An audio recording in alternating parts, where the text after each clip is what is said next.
you talk about him just a little bit? Give us a little bit about his life, why he is the father of modern sculpture.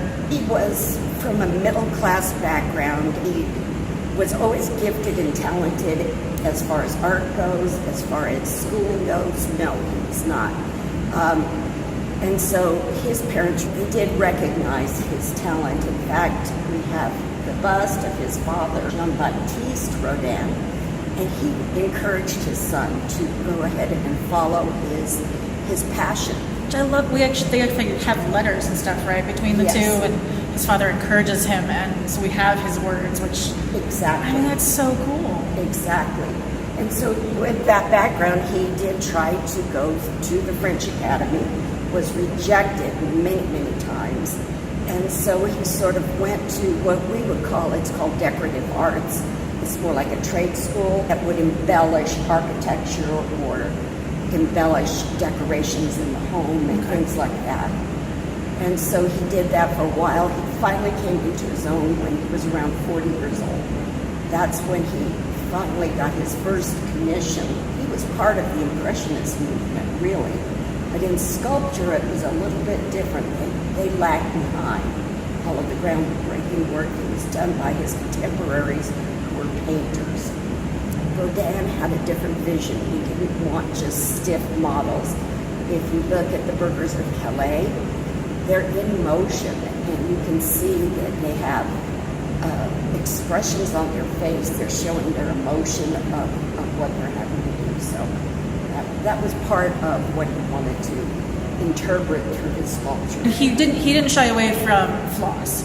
No, he didn't. In fact, if there was a flaw, if there was an accident, we have a piece here, the mask of the man with the broken nose. Right. That was a happy accident, and a lot of times if there was something that happened that was an accident, he would go ahead and accept it as being a part of an organic process that he embraced. And so with that one, what happened, he was modeling clay. He had to keep the clay moist and wet, but the temperature in the studio dropped, and part of the back of the head of the bust he was doing fell off. When he came into the studio, he looked at it and said, why not? Let's exhibit this way. A great way to look at things. And then some of his methods that he would use, he started off kind of traditional, then kind of created his own emotions and actions. Also leaving works that looked sort of like they were unfinished. And so that, in Italian, they call that non finito. And that he was inspired to do when he went to Italy. He saw a lot of ancient Greek sculptures and Roman sculptures there. That really inspired him to maybe submit fragments of his pieces. Which wasn't done. It really wasn't done. And then he did something that was very interesting. It's really assemblage. He would have a hand that he sculpted of something else and put it on a different sculpture. Also very creative.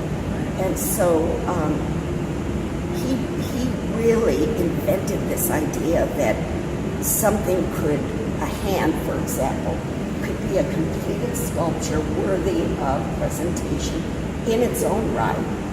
One thing that I encourage everyone to do when they come is really, don't just pass by these sculptures. Really look at them. Some of them, you'll see his fingerprints and indentations. Still. Yeah.